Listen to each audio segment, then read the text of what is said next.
John Stockwell is one of our good friends and a firm fixture on Alternative Views. I'm sure you know John by now. He was a former CIA high official for 12 years, quit the CIA and wrote a very famous, informative book, In Search of Enemies. Well, he's a full-time writer now, and he is on his novel writing experience, and one is just coming out. John, what's the name of it and what's it about? Well, my second book is Red Sunset. It's a story about some American oil company people in a small African capital, about the woman principally, and the adventures she gets into, which includes a chess match, a love story, a terrorist kidnap attempt, which is the vehicle. But really the purpose of writing the book was to try to discuss what it's like. Our enemies, our detractors, accuse us of being imperialists and being involved in neocolonialism. And it's always fascinated me because I've lived the life that they call neocolonialist, in the big villa in a newly independent country with several servants and shiny new cars and jet planes here and there, while most of the people in the country have very little to survive, to live off of. And so this is the story. I wanted to write a story about ordinary Americans who live that kind of a life and what the life is all about, and how it affects the people around them as well as themselves. And where does it take place? What are the actual scenes and characters and actions? I set it in Burundi, and I chose Burundi because it's in Africa. Burundi is I chose it because it's exactly in the center of Africa. It's as close to nowhere, so to speak, as you can get. It's also a very pretty place. It's right on the Western Rift Valley, right at the northern tip of Lake Tanganyika. And you have the Mitumba Mountains and the Virunga volcanoes and the Lake Tanganyika, and the city is actually up overlooking the lake. So it's a gorgeous little place, and as I say, quite remote. Well, you grew up in Africa. Well, I grew up in Zaire, which is right across on the other side of the lake. And then I served in Zaire with the CIA. These Mitumba Mountains that I write about in this book were a haven of rebels when I was in Zaire, but I also served in Burundi at one time. So we had problems with, the mountains were sort of an intelligence target.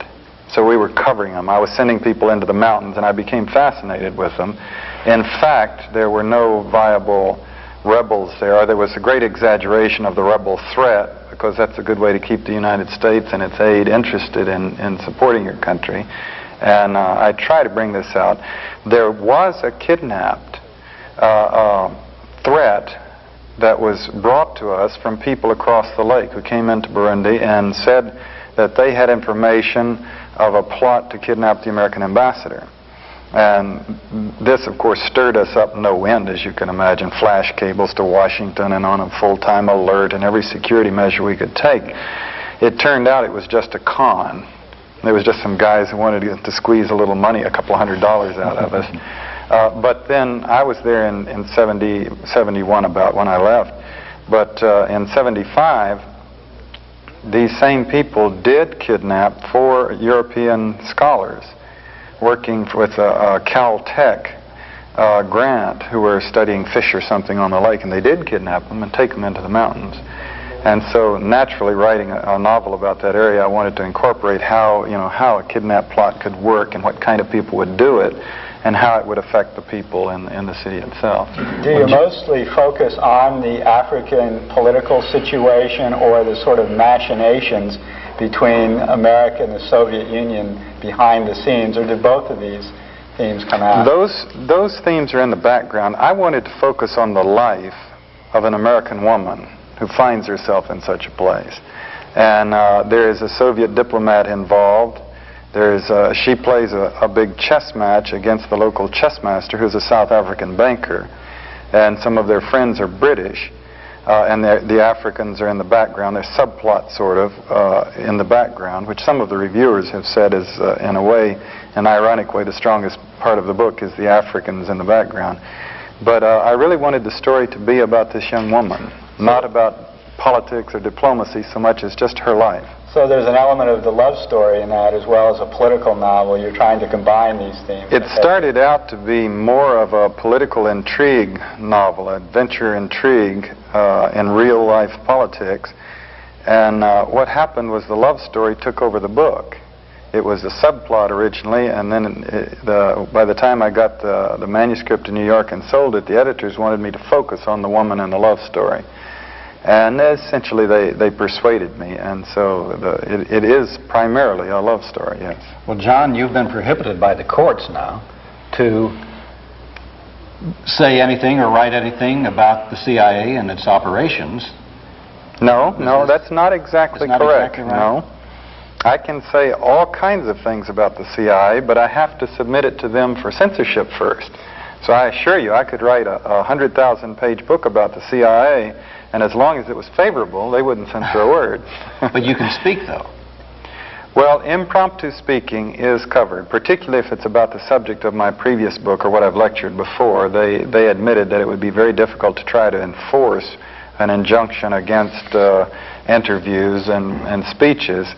But if I had written notes for, say, this interview, I would have to submit those notes for censorship. Well, as long as it's impromptu, though, I'm supposed to be okay.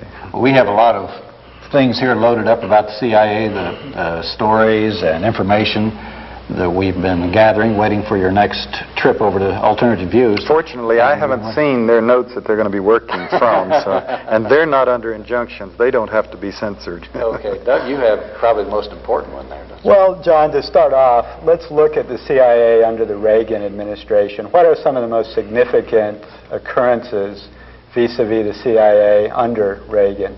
What has he done in terms of his policies that have affected the CIA?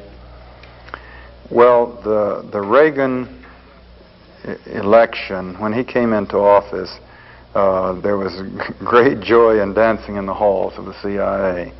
They recognized that they would be set back into full-fledged activities, much like they were at the height of their powers in the 50s and 60s. And that euphoria has pretty much continued. I have not been inside the building, obviously, but I have had a couple of conversations with people who were, and without telling me anything of any substance, they did. Their voices were crowing and gloating about how the world was being righted in their mind, and they were out there defending national security and freedom in all kinds of places, as the CIA has done in Chile and Angola and Nicaragua and elsewhere for so many years. They announced on October the 1st that they're going to literally double the size of their new headquarters, the CIA, which would indicate that they're obviously planning many more activities and an expansion of their entire operations. What is some of the evidence of an expanded CIA under Reagan? Well, of course, you know, I was kidding. I was up in Washington recently, and I was getting so many invitations to go and lecture that I was kidding and saying that I had something that would go on forever because I'm the last whistleblower, because they've got the court orders and injunctions and the Supreme Court rulings and now the names of agents bill going through, and there won't be, all of which is to say that we probably will never know for sure what they're doing now under Reagan, because they are succeeding in getting in de facto official secrets acts. So the American public and the victims will never know the true stories of the current activities like the war in Angola, the pre-Vietnam CIA covert action, the Chile coup, the assassinations. They will be muzzled probably forever, so we won't know for sure. What you hear about are the occasional, you know, it's an organization that will always go around shooting itself in the foot because it deals with activists who are trained to break the law, who have activist instincts, and they will always be getting themselves in trouble. And what we're really seeing now are gross blunders and gross missteps, and in one case where two agents went so far afoul of propriety in the law that it did erupt into the public view. That's Terpil and Wilson, who were covered on Wilson. 60 Minutes and a PBS documentary. What is Those are the ones who were helping Libya, right? Incredible, if you can believe it. Look at the way our president is dealing with the Libyan problem and Gaddafi. Our country's so concerned with the terrorism. The hitman team that was supposed to be tracking our president down to kill him And now we find that two fairly senior CIA officers were out actually training. They had resigned from the CIA, but they were being supported by people who were at the very top of the CIA, who it's not clear, and of course it may never come clear exactly to what degree they were being supported, but they were being met, debriefed, and assisted in some ways by people like Ted Shackley, who was a top CIA. He was chief of the Latin America Division, chief of the Far East Division, and then assistant deputy director of operations. Now, what were these men doing? They were making millions of dollars selling CIA terrorist equipment, expertise, and actually training Libyans, selling this equipment to Libya, and actually training terrorists in the Libyan China Lake terrorist training camp. Now, as the story is being squeezed out in bits and pieces, it's coming out. It's now been documented that there were active duty special forces officers helping them to train terrorists inside Libya. Now we're talking about up until 78, 79. And there were also CIA active duty personnel at China Lake training terrorists. And this even boggles my mind, having been inside and from what I've seen. But all of the to-do we're making about terrorism, and here we are, here our CIA is delivering technology and actually training Libyan terrorists. This sort of illustrates your thesis of search for enemies, that the function of the CIA is to cause problems, that makes it possible for military intervention. So that would fit into this sort of scenario that you've drawn. Indeed, and there's no other real explanation for it. Now, one of the CIA officers who was still in the CIA, he denied at first association with them. They were claiming that he had supported them. He denied it. And then when he had to admit or perjure himself, he had to admit that there was association. He claimed that it was only to keep contact so they could tell him who the terrorists were and what they were doing. Therefore, it was a legitimate CIA enterprise. But then when the Senate tried to squeeze out, and the Justice Department, documentation from the CIA, there was none. And he said that was because it was something that he was keeping in his vest pocket. So either we have a full-fledged CIA operation, or we have an illegal, venal, corrupt operation. But either way, there was complicity with these people who were training and making the Libyan terrorists a great deal more effective. Now, mind you, we're talking about millions of dollars.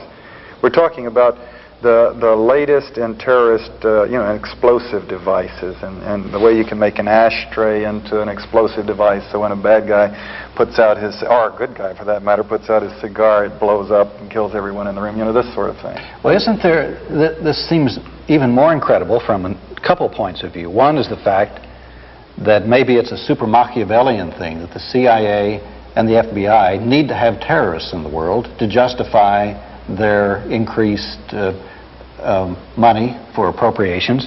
For instance, when the CIA made their latest report, they indicated that there were 3,336 terrorist attacks during the previous year. Now, Alexander Haig didn't think that was enough, so he sent the report back to the CIA, saying, give me more terrorist attacks, so they upped it to almost 6,000.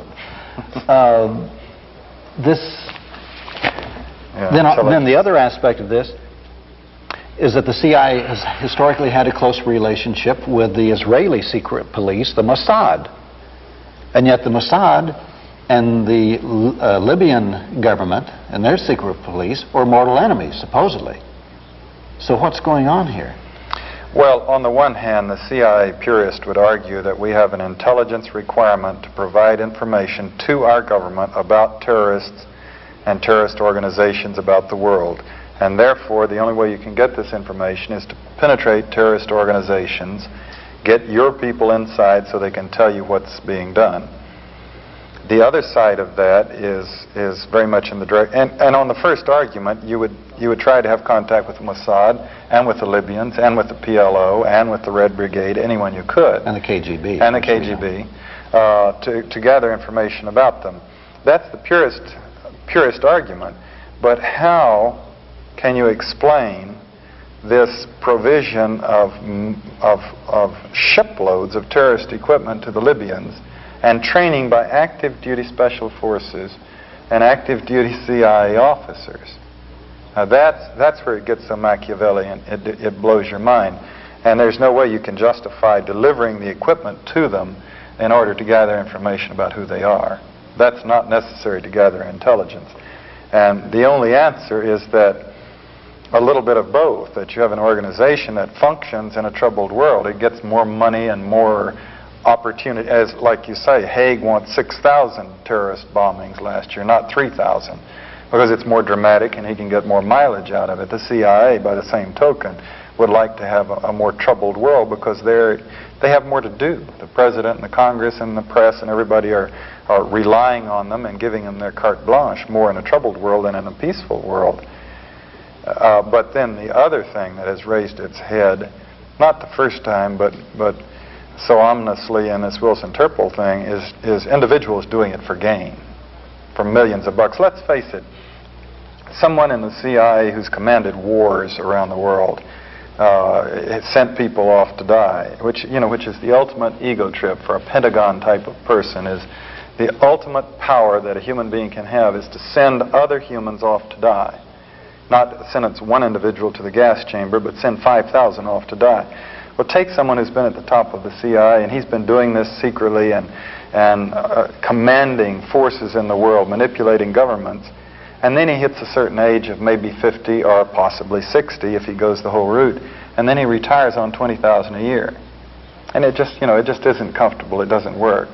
Now, some of these people have managed to retire comfortably, like Bill Colby, the former director, and Dick Helms, the former director, by becoming agents of foreign governments and so declaring themselves to our Justice Department and getting a salary from the Iranian government or the Japanese government or elsewhere. And people down the line have done the same sort of thing. Vernon Walters is now doing that, getting hundreds of thousands of dollars consulting for Guatemala, Argentina, Chile, etc. And Vernon Walters was who? The deputy director of the CIA. When I was in, he was the deputy director over me. And was Nixon's White House man, too. Yeah. So selling themselves as agents of foreign governments to sell their expertise and contacts that they gathered in their CIA careers. And then you have these guys, it's now surfaced, and it's an obvious, it's a documented fact, have been selling technology, terrorist technology, to the Libyan government. Meanwhile, our government is not moving against the Vernon Walters or the Dick Helmses or the Bill Colbys, who have become agents of foreign governments, but they're suing John Stockwell for writing a book to the American people to tell the truth about what's going on. And they're trying to pass a bill that would make it illegal for any publication to publish the names of any CIA agents. How does this constitute a threat to freedom of the press? But mind you, this bill it's justified on the basis of the revelation of names, but the bill goes far, far beyond names. It says names of secret agents or the activities of secret agents that could draw attention to them. Now, this means, for example, let's take some things that the CIA has done. Secret agent kicks in your door and rapes your wife. Now, if you went out and wrote an article about that and published it in the paper, both you and the editors of the paper, even if you didn't name him, you just said, Mr. X, working for the CIA, kicked in my door last night and raped my wife, that would be a felony under this law. Now, in the debate in Congress on this law, some of the critics, and there are some, fortunately, but not enough, said, wait a minute, the way I read this proposed bill, if the London Times published an article about a CIA escapade somewhere, the New York Times could not reprint the London Times article without committing a felony. And the sponsors of the bill stood up and roared, that is right. We want to stop all of this talk about the CIA. So what we have here, by the sponsor's own admission, is an Official Secrets Act, and a very strict one that will cover anything they want to cover up. They classify it and claim it has to do with secret agents' activities. My book could never be published. The CBS and PBS stories that you mentioned on Terpil and Wilson could not be published. It would be a felony. Many of the 60 Minutes shows would be felonies. So this provides a cover of secrecy for the CIA of the broadest possible sort. For the first time in our history, freedom of speech has been, is being, now it hasn't passed yet, although the nose count is that it will go sliding right through Congress right now, but for the first time in our history, the secret police of the government are being given legal precedent over freedom of speech and freedom of the press. Now, mind you, they've bludgeoned people before and punished people before, such as myself and Frank Snepp and Phil Agee and Marchetti for attacking, for criticizing the CIA. But they've done that in civil court. But now it will be a felony to criticize the CIA, to complain about its activities, to expose its corruption. And the record is clear. We're talking about an organization that has been responsible for 300,000 deaths by their own records, by the Senate's own records, 300,000 deaths in the Third World. And that's a modest figure. I gave that figure myself in Senate testimony, and the next morning, Cy Hirsch, I was playing tennis with him, and he said, "Stockwell, you're all wet." He said, "The figure's over 500,000. You forgot Indonesia." Now, that's what they've been doing out in the world. Of course, in the mood of these times, there are a lot of Americans who would just as soon melt Africa or Asia or wherever. They really could care less. But they have been doing things in the United States that you would, you know, strange-lovey kind of things that you would only accredit to the Gestapo or the KGB at their worst. The mind drug control experiments. The mind, MK Ultra, extensive over years experimenting with unwitting Americans by dropping them LSD and then filming their activities under the influence of drugs they didn't know they had received. As well as infiltrating political groups and spying on Americans, which were against the CIA charter. It was not supposed to be domestically involved. And Carter put some guidelines regulating domestic activity of the CIA, and Reagan has signed an executive order putting these aside. In effect, unleashing the CIA domestically so that any political group can be, or any individual could be the target of a CIA operation. So this is another threat to our civil liberties here in the country. For sure, and they're defining who the targets are. They don't have to even go to a judge and say, we think this person's a target. They decide who a target is. And secrecy, as I've said before, and many other people have said, including some leading senators, secrecy is primarily designed to cover up their misdeeds. Only in the very rare, most internal sensitive cases is secrecy a matter of national security. Yes, diplomacy at a certain point, you need some secrecy to negotiate some things. At a certain point, some military operations have to be secret to work. But, you know, we're talking about 0.1% as compared to everything that is, in fact, being declared secret. What they're trying to cover up is the wars, the killings, the drug experimentation, and the corruption. There's another bizarre development that seems to be taking place with the CIA under the Reagan administration that I think involves a tremendous expansion of CIA operations and a sort of new field for the CIA to get involved in, and that's the use of businessmen and the Department of Commerce as potential agents. When the Max Hugel affair took place early in the Reagan administration, where this corrupt politician, businessman friend of Reagan's was put in a position of high power in the CIA, and it turns out that he had all kinds of corrupt business backgrounds and connections.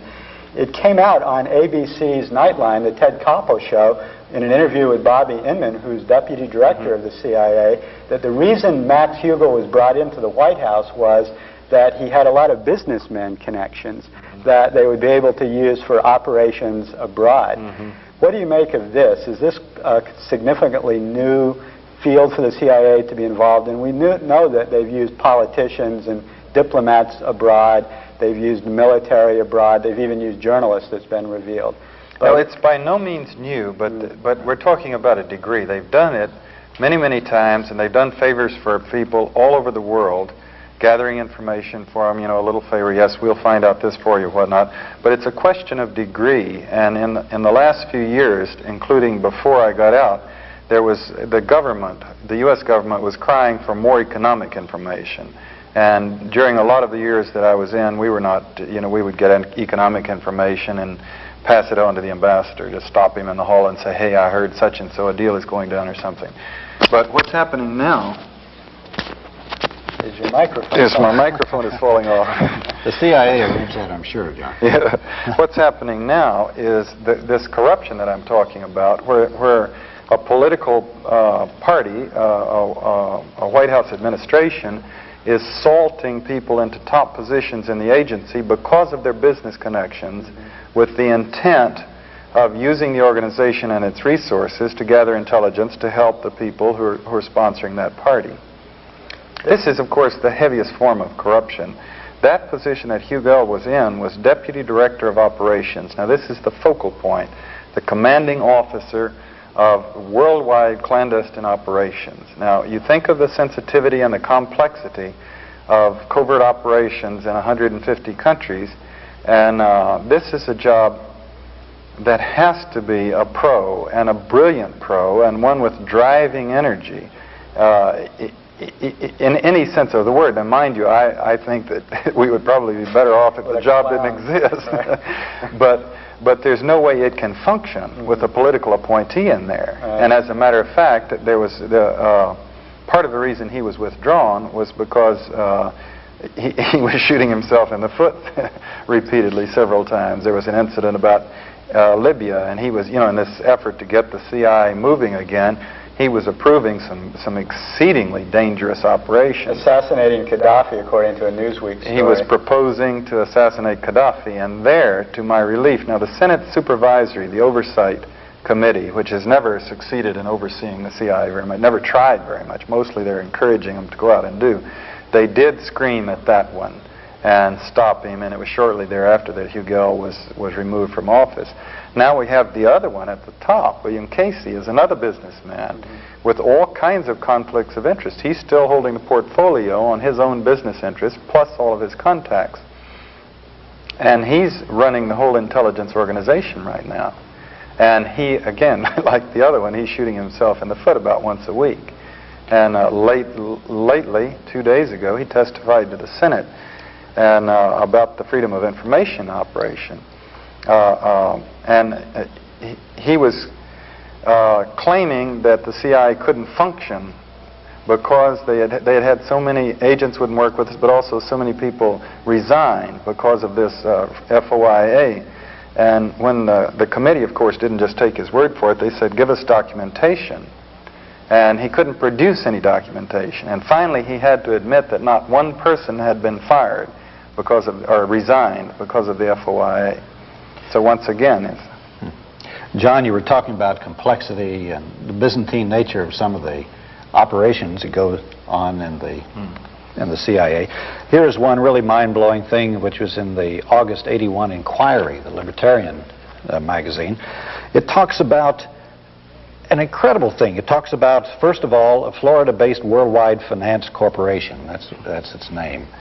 It's a financial conglomerate, and after there were some complaints that led to the doorstep of this thing, a local district attorney started investigating it. There were congressional investigations, and the Justice Department started getting into it. And they found that CIA was involved, Cuban exiles were involved, which isn't really all that unusual because they've been involved for decades down there in the Miami area, particularly in their operations against Fidel Castro. Assassination of a president. Right. But this also gets involved with drug trafficking. And even further than that, they've found that there are relationships with the Russian KGB and the CIA operating together, exchanging information.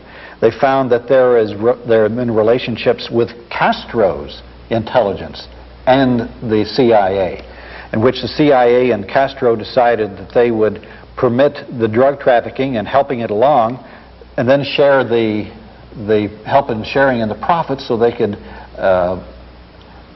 finance each other's operations. And the investigations, well, it became so complex that the investigations not only kind of collapsed because they couldn't figure out what the heck was happening, they couldn't unravel it, but also the CIA stepped in and put the kibosh on it. And even the FBI was frustrated because they were involved in it too. This seems like something which you couldn't even dream up if you had a wild imagination. We're on some kind of drug trip. Does this sound unreasonable? No, you know, real life is often stranger than fiction, and I've already run into this in the 3 books that I've written, with trying to write scenes exactly as they happened, and then your editors scream at you and you say, but I was there, and that's exactly the way it happened. And they finally say, well, nobody would believe it in print. But yes, I'm quite sure that could happen. I don't know anything about that organization. I haven't followed it, but all of that could easily happen. Well, the one part of it really sounds true, and that's the permission and expediting of the narcotic traffic for the Cuban exiles so that they can help finance their operations. This sounds very much like what was going on in Vietnam, Southeast Asia. Sounds like a dream business to get into, because you would be able to do favors for the CIA, the FBI, the KGB, the anti-Castro groups in Florida, and Castro himself, and the drug runners. So you would have all of these organizations paying you off and giving you protection. And that sounds like if you were into corruption and crime, it would be a dream organization. Well, there was drug trafficking by the CIA during the Vietnam War. Yes, that's been documented in a book has been written Politics of Heroin in Southeast Asia, with documents. I mean, documented with government documents they got that conclusively proved and stated that the CIA was. The way it started is they were working with Montagnards who had, up in Thailand mostly, but also in Laos, Cambodia, and Vietnam, who had made their living traditionally by growing heroin and shipping it out. And so the CIA had its air forces flying planes back and forth, and Montagnard allies would be flying down to the capital, and they would want to get on the planes with these suitcases full of heroin. And the CIA, you know, some CIA officers were trying to kick them off, but, you know, these were your allies. You needed them. So the CIA was making decisions to let them ride. And then it got to the point where, and by that I'm making decisions up the chain of command, then it got to the point where they were actually flying special flights, DC-3 flights, to carry the heroin down to the capital as favors for the allies, and also to sort of help finance the whole operation. And then it got to the point where, of course, some of the CIA officers involved were finding ways to use CIA vehicles to fly the stuff back to the States and market it. That's documented. John, now, the last leg of that was not, to my knowledge, approved by Washington. That was the Maverick, but the rest of it was approved by Washington. There's another surprising story that came out in the latest Covert Action Information Bulletin, and that is that shortly before his death, Anwar Sadat admitted that Egypt was the conduit for CIA funds to create problems in Afghanistan to aid the rebels, so that the United States was involved early on in the Reagan administration with actually fostering the Afghan rebellion. Have you heard any stories of this nature? Only what I've read in the press. And you know, this to me gets into some of the ultimate cynicism. At the same time, one of the more complex decisions of people in the intelligence world is you have the Soviets in Afghanistan, and it's our national policy to regret their presence there. You have rebels who are fighting them, and obviously if they had more arms they would fight better. But there isn't any chance of our giving them enough support that they could win or even get some momentum going against the Soviets.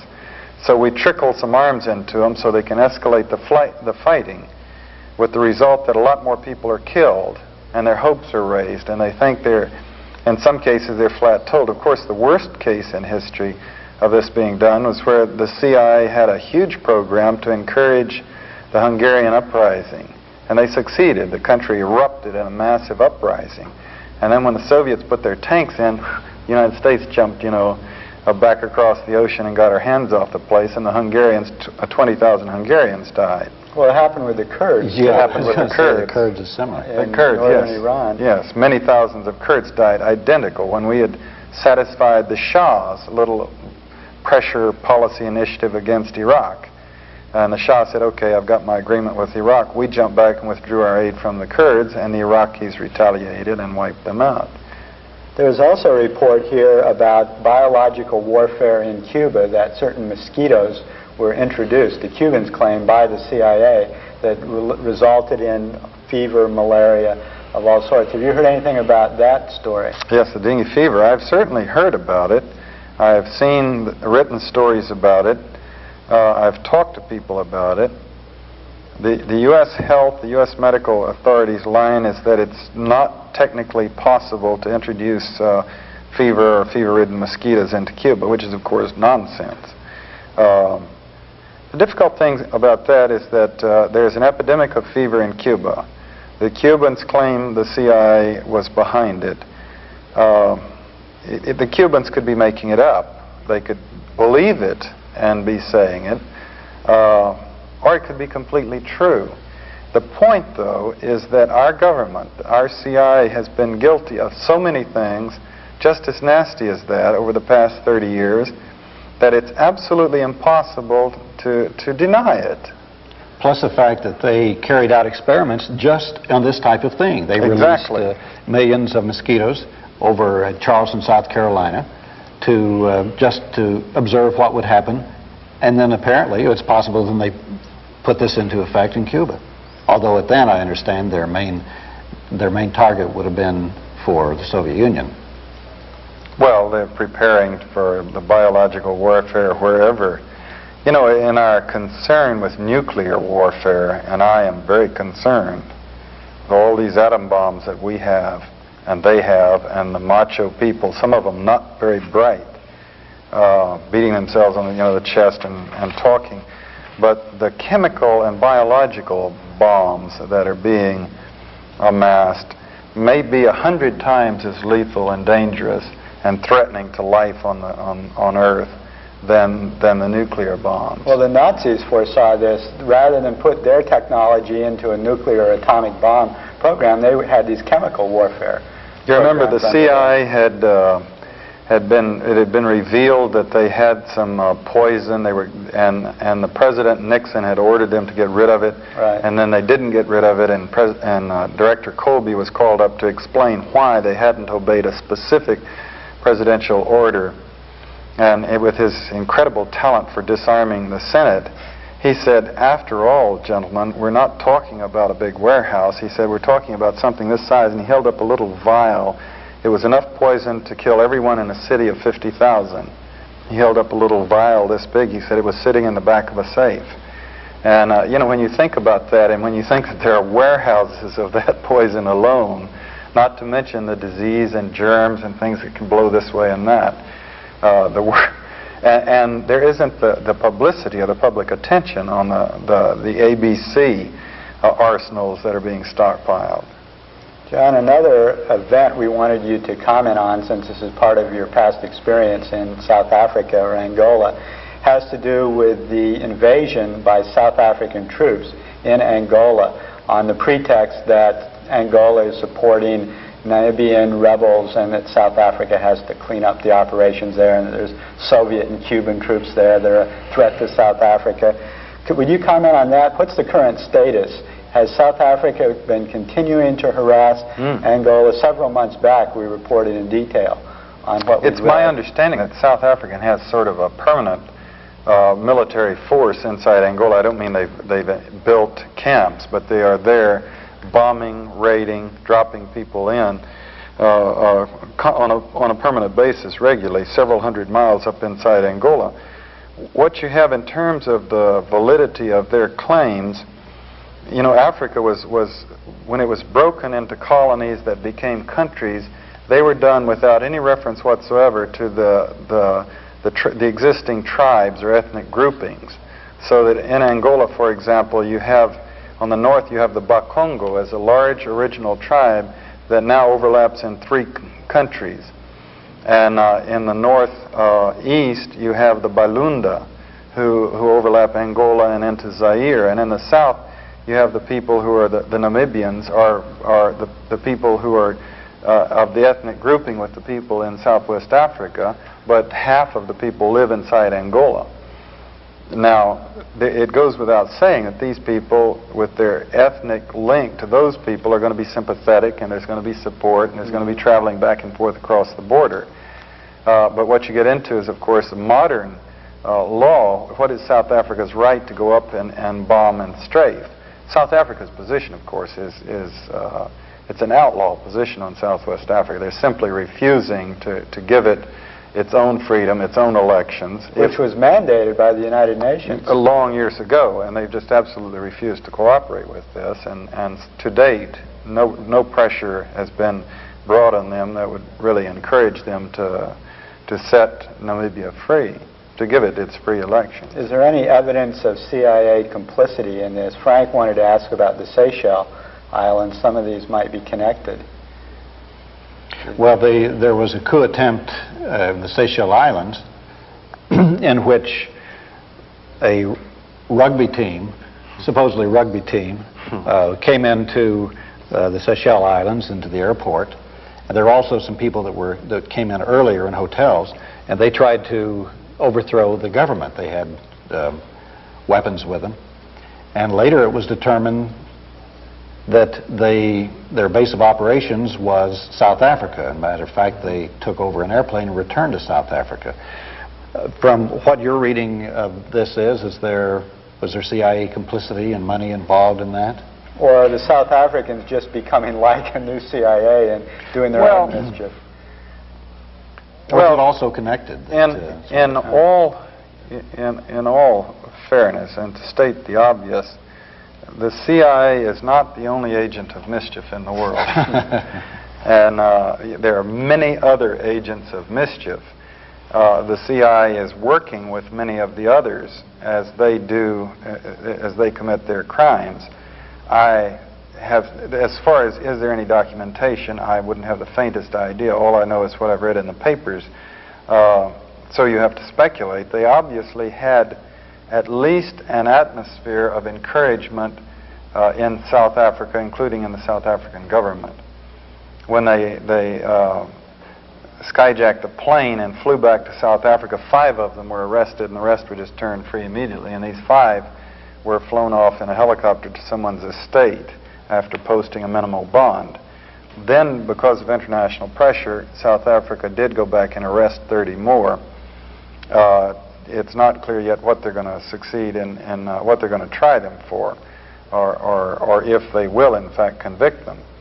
But I could easily see something like that as more likely developing from South Africans with their very aggressive attitude towards the Seychelles, possibly with CIA foreknowledge, but quite possibly without the CIA knowing about it ahead of time. Had the CIA known about it ahead of time, I'm reasonably sure they would not have complained or protested. That wouldn't be in their nature. But I see no reason to suggest that they set it up.